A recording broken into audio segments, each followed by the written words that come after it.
سلامت عنا هبلنا خبركم تخطاطل تحبار بانا نزي على زحزنا يوم زيناتات مقرب جميرنا لنا فلما قندرس قدايات كنلا ليكم نغادو تግራይ ወደ ባጽ ተጠቂሞም አቁሑን ከእቱ ከም ዝፈቀደ መንግስቲ ኤርትራ ገሊጹ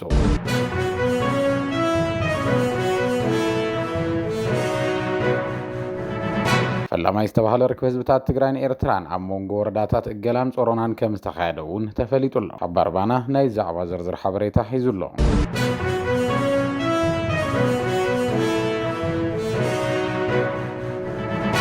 ሎሚ ኣብ ከተማ መቐለ ዝተኻየደ ሰላማዊ ሰልፊ ተመዛበልቲ ንተጋሩ ናብ ክልተ ዘዋጥጥ ዛዕባ ኮይኑሎ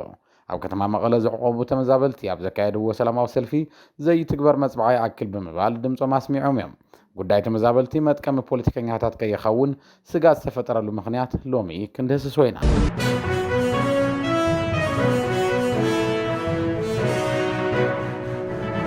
ኢትዮጵያ ካብ ትግራይ ካብ እትወስዶ ወርቂ ብ6 ዕጽፍ ዝናሰ በጀት ንትግራይ ከም ዝመደበት ገሊጻ ንምምሕዳር ከተማ አዲስ አበባ ዘግለለ ምደባ በጀት መንግስት ፌደራል ዝምልከት ሓበሬታ እውን ሒዝና ኣለና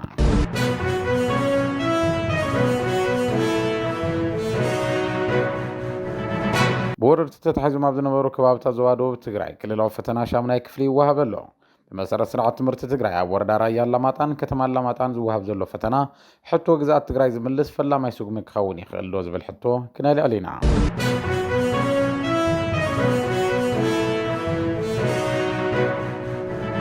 كدوام منستر أبي أحمد سوسامي تاويت سبا حفتي سلام إثيوبيا مزراق كمستوعفر وقليزو زو قد دايون كندسس وينا زينا حبار بانا نزيو من كالو زعباتات ننتدسس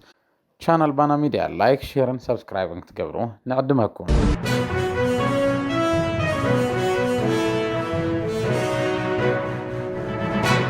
قدام منستر إثيوبيا أبي أحمد سوسامي تاويت سبا حفتي إثيوبيا سلام إثيوبيا مزراق كمستوعفر وقليزو بفاينانس ندقفكم سلام أمس تبلون تخوانكم أي سرحنيو سلام تدليكم فاينانس أي تقبرو خبل دماء تسميع الله كدام منستر أبي أحمد تمالي مسوسونات محبرة سب نقدي أبزت تيلوان سب حفتي تساقم لحنا نتيقاتمهم كمزلو أمينيو يخون مبر مخنيات سينا السلام بعلومتهم سب حفتي مخانميو زقلز سب حفتي أبجا كان زركب عطوقات قجلتات بغنزة مدقاف ويمتوعدون خبلو زت حساسة قدام منستر بحق دليت سلام تخوينهم أبجا كان زركب حيلتاس قبرو ودقفت أتوابيلهم عطوقاتنا بسلام نخمسو كم عدولو وميلو سلام زدل سب انتهالي بوغن منغست تصاقم يلن بتحقاسينا خنقبلو غنزب اي تسددو لهم كبل دما تمحصينيو منغستناتهم بسلام زمصون مقبالن مزتاين دلويو كبلون تسمعوا انت هون عطواتنا بسلامو منغد نخيمصو زغبروم زلو زدغفوم سب هافتي كم زغونيو غليصو سلام ኢትዮጵያ مزراق سوساميتاويت አበርክቶ ዘለዎ በዓለ ሃፍቲ ይኽብል ድማ ወቂሲዩ ይኹን እምበር ቀዳሚ ሰራዊ ካብቲ አባይታ ዘሎ ሐቂ በግልባጡ ይተዛሪቡ ዝብሉለው ጸገም ጸጥታ ኢትዮጵያ ምግዳል ዘዓበየ አበርክቶ መንግስቲ ኢትዮጵያ ይገብር ምህላው በመጽናዕቲ ዝተረጋገጸ ሐቂ እዩ ክራይሲስ ግሩፕ ኣብ ዝሓለፈ ዓመት ዘውጽኦ ጸብጻብ ከም ዘመልክቱ ኣብ ኢትዮጵያ ካብ ዝፍጠሩ ጎነጻት መበገሲዩ ፖለቲካዊ ትዝበዝሕ ድማ በመንግስቲ ዝፍጠር ምዃኑ ሓቢሩ እዩ በዝውን ኣብቲ ሃገር ካብ ዝፍጠሩ ጎንጽታት እቲ ሱሳሚታው በመንግስቲ ዝፍጠር ምዃኑ ጸብጻብ ክራይሲስ ግሩፕ የመልክት አብይ አሕመድ ግና ነዚ ገልቢጡ ኣብ ኢትዮጵያ ጸገም ሰላም ዝፍጠር እቲ ሱሳሚታዊት ብሰብ ሃፍቲ ምዃኑ እዩ ዝዛረብ እቲ ሓደ ክሸፋፍነው ዘይካለ ግና ኣብ ኢትዮጵያ ከቢድ ጸገም ሰላም ምህላው እዩ ማሕበር ስርዓት ብልጽግና ዝኾነ ኣብያተ ዕዮ ግና ኣብ መላ ኢትዮጵያ ሰላም ዓሲሉ ከም ዝርከብ ኣምሲለን ከጋውሓ ቀነነን ሚኒስትሪ ሰላም ኣብ ዝሓለፈ ሰሙን ኣብ ዝሃቦ መግለጺ ኣብ መላ ኢትዮጵያ ሰላም ተረጋጊጹ ይምባሉ ዝዝከር እዩ ኣገልግሎት ኮሙኒኬሽን ብወገኑ ኢትዮጵያ ኣብ ዝሓለፈ 7 ዓመታት ካብ ዝነበረቶ ዘይኮነስ ኣብ ዝሓለፈ ወርሒ ካብ ዝነበረቶ ዝሓሸ ኣብ ሰላም ትርከብ ምባሉ ንብዙሓት ኣየነይቲ ኢትዮጵያ እዮም ዘውግዕ ዘለዉ ክብሉ ኣገዲዱ እዩ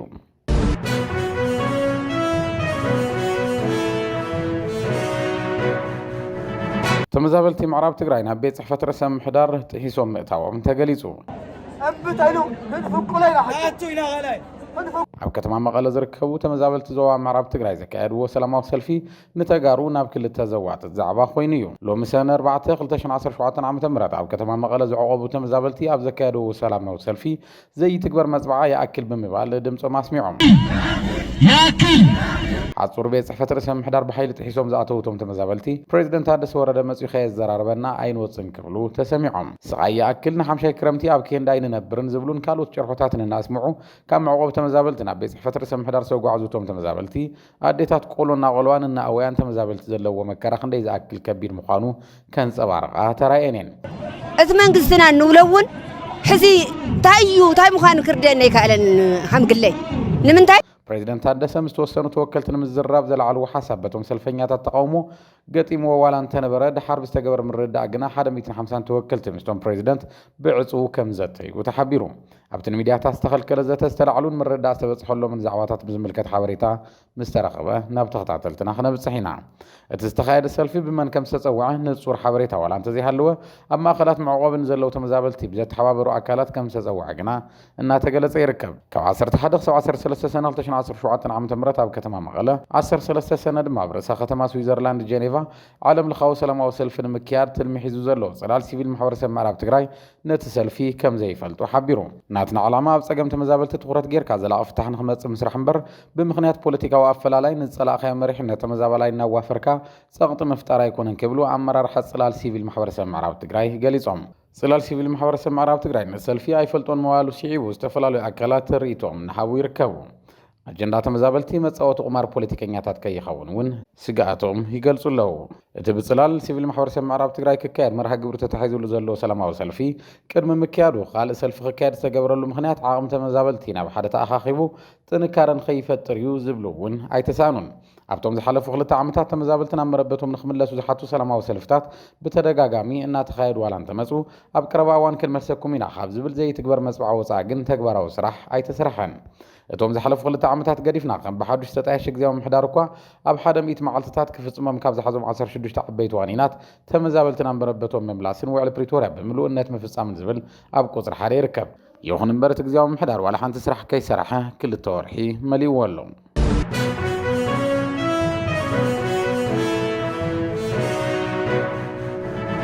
بجت عام 2018 عام تمرت منجست فيدرال نتግራይ زمدو بجت 18.9 بليون بر مخانو تفليتو تبجت عامي كاب استمدو 13 بليون بر نه 5 بليون بر وسخوالان ترعي بمنصر حز زلو شرف وصا غنا ب 10 حدا ميتاويت زنكي مخانو سمويا وطباي قلصو بجت ኢትዮጵያ 2018 عام تمرت كخون ببيت مخر منسترات صديقو نا بارلمان استمرحا استات 2 تريليون زقمت رقيق بجت بابلات كوميتي كوميتي بجتن فاينانسن بركز بل حطوتات كمستل علو غازيتا ريبورتر صبصي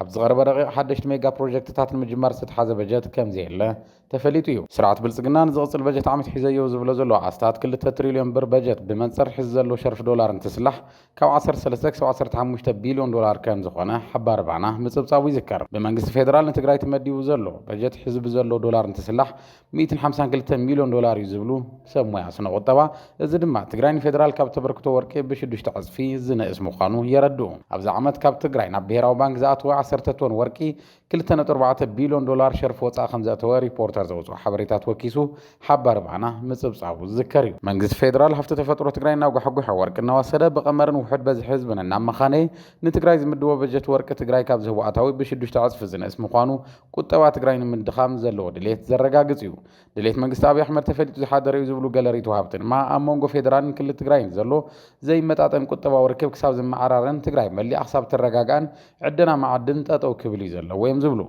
ابز غداي نمرحت تግራይዮም كان تحتت تغيرهم زغمطو بمنجست فيدرال نخدلات ابز تغبر زرزر دلل بجت من محدار كتما اديس ابا زي مكتاتو خال مزرارب اجندا خوينلو ابز غداي بمنجست فيدرال سوهاب علو حبريتا ولا انت زي حلو من محدار كتما اديس ابا زي دغوما منجست فيدرال عرسو خيلو خم حدر كم توسنه استفلالو حبريتاتات يملاخوتلو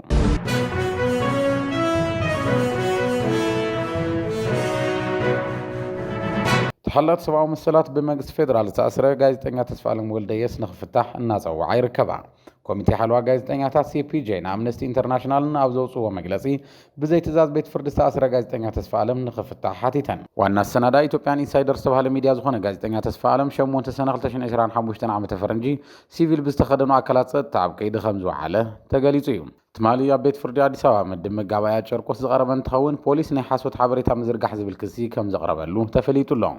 نتغس زاد مصا بيت فرد بعصرت 5 شح بر وحس كوت سوالا انتفقده بوليس قنا يقباي كحتت يبزبل زاقيد كم زي فتحو تسمعو غايزتنيا تسفالم ولديس وسنت تግራይ فلم اوان زقالع ኢትዮጵያ ጋዜጠኛ مخانو زذكريو سرعت ابي احمد ጋዜጠኛታት በመሳር አንጻር ናጽነት ፕሬስ مخانو بترغاغام بزفጽሞ ማሰርት ጋዜጠኛታት እናረጋገጸ ዝመጸ ስርዓት እዩ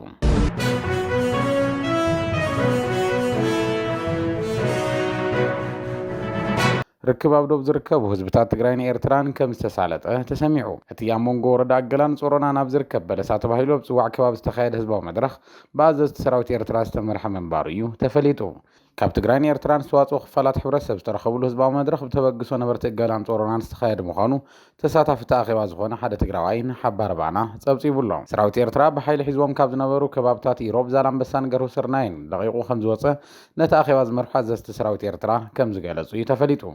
ኣብ ዝለቐቕዎ ከባቢ ዝሓረስዎ መሬት እውን ሕብረተሰብ እቲ ከባቢ ይጥቀመሉ ከም ዘሎ እዮም ገሊጾም ካብቶም ከባብታት ዝተወረራ እንስሳትን ካልኦት ንብረታትን እውን እናተጸንዐ ብቐጻሊ ናብ ሰዋን ክምለስ እዩ ዝብል ቃል ከም ዝተኣተወሎም እውን ፍልፍል ሓባር ባና ገሊጹ እዩ ካብ ባድመ ከም ዘይወፁ ዝሓበሩቶም ኣዘዝቲ ሰራዊት ኤርትራ ካብ ባድመ ንምውፃእ ውሳነ ላዕለዋይ ኣካል ከም ዘድልዮ ምግላጾም ሓቢሩ ኣሎ ብዘይ ሕጋዊ ዝውውር ደቂ ሰባት ተጠርጢሮም ኣብ ኤርትራ ዝተኣሰሩ ተጋሩ ብዘይካ ውሳነ ላዕለዋይ ኣካል ዘድልዮም ውሕዳት ሰባት ክፍትሑ ምዃኖም እውን ሓቢሮም እዮም ይብል ኣብቲ ኣኼባ ዝተሳተፈ ፍልፍል ሓባር ባና ዝኾነ ትግራዋይ ናብ ኤርትራ ብዘይ ክልካል ክኣትውን ክወፅን ክነግድን ብወደብ ባፅዓ ኣቢሉ ኣቑሑት ከእትውን ከም ዝኽእል ኣብቲ ህዝባዊ ኣኼባ ከም ዝተገለጸ ዝሓበረልና ፍልፍል ሓባር ባና ኤርትራውያን ግን ናብ ትግራይ ኣትዮም ክወፁ ዝኽእልሉ ዕድል ጸቢብ ምዃኑ ክዛረቡ ተሰሚዖም ይብል ነቲ ኣኼባ ዝመርሖ ኣዘዝቲ ሰራዊት ኤርትራ ዝሓለፈ ይኣክል ኢልና ዘላቒ ሰላም ክነውርድ ዘኽእለና ይቕረይቕረ ንበሃሃለሉ ህዝባዊ መድረኽ ኣብ ቀረባ እዋን ክነዳሉ ኢና ምባሎም እውን ገሊጹ እዩ ኣብቲ መድረኽ ብወገን ትግራይ ዝተረኸበ ኣመራርሓ ከም ዘየለ ፍልፍል ሓባር ባና ገሊጹ መንግስቲ ኤርትራ ካብ ቀረባ ዋርሕ ናብዚ ምስ ትግራይ ሰላማዊ ርክብ ንምጅማር ዝተፈላለዩ ተበግሶታት እናረኣየ ከም ዘሎ ዝስማዕ እዩ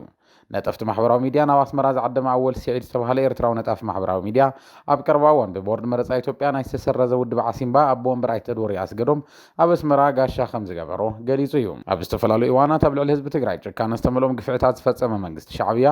ሕዚ ዘርእዮ ዘሎ ባህሪ ብጥርጣረ እዩ ክረአ ዝግብኦ ዝብሉ ተጋሩ ብዙሓት እዮም ካብ ኢትዮጵያ እንጸላሊዎን ዘሎ ሓደጋ ህልውና ንምክልኻል ክብል እዩ ምስ ትግራይ ሰላማዊ ርክብ ንምጅማር ዝጻደፍ ዘሎ ዝብሉ ኣካላት ምስ ሻዕብያ ዝግበር ርክብ ንትግራይ ዋጋ ከየኽፍል ጥንቃቐ ክግበረሉ ከም ዘለዎ ይምሕፀኑ ብኣንጻሩ ትግራይ ምስ ኤርትራ ይኹን ምስ ካልኦት ጎረባብታ እናተዳመየት ክትነብር የብላን ዝብሉ ርእይቶ ወሃብቲ ካብ ዝኾነ ይኹን ኣካል ዝመጽእ ጻውዒት ሰላም ርክብን ምሕዝነትን ክንቅበሎ እዩ ዝግባእ እዮም ዝብሉ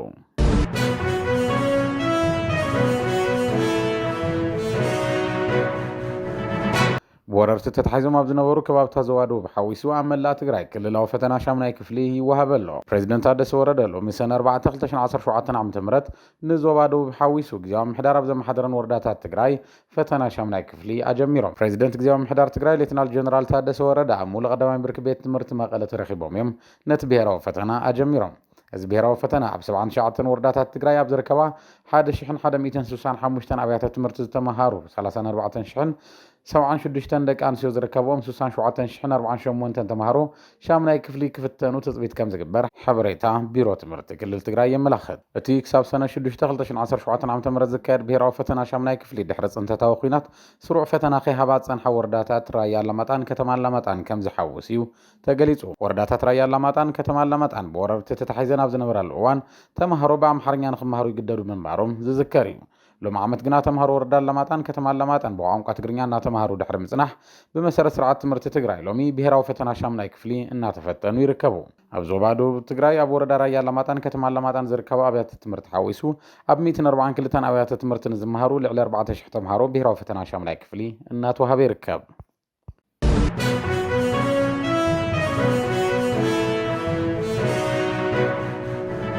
ትካል ገባር ሰናይ ርእሰ ደብሪ ተካበራ በፕሮጀክት ከመይ ኣለኹም ኣቢሉ ጠዋር ንዘይብሎም 950 ስድራ ስዋኣት ብቐዋምነት እግሪ ንምትካል ዝዓለመ ዓለም ለኻዊ ወፍሪ ምትእኻብ እቶት ከካይድ ምዃኑ ኣፍሊጡ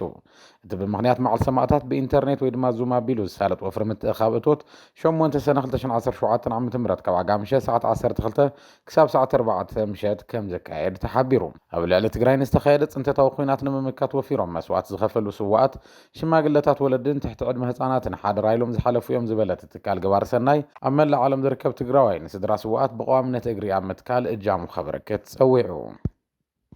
ነዚ ዕለት ዘዳለናዮም ዜናታት ነዞም ክትከታተልዎም ጽናሕኩም መስሉ ነይሮም ንምክትታልኩም እናመስገና ንቻናል ባና ሚድያ ላይክ ሼርን ሰብስክራይብን ክትገብሩ ንዕድመኩም ሰላም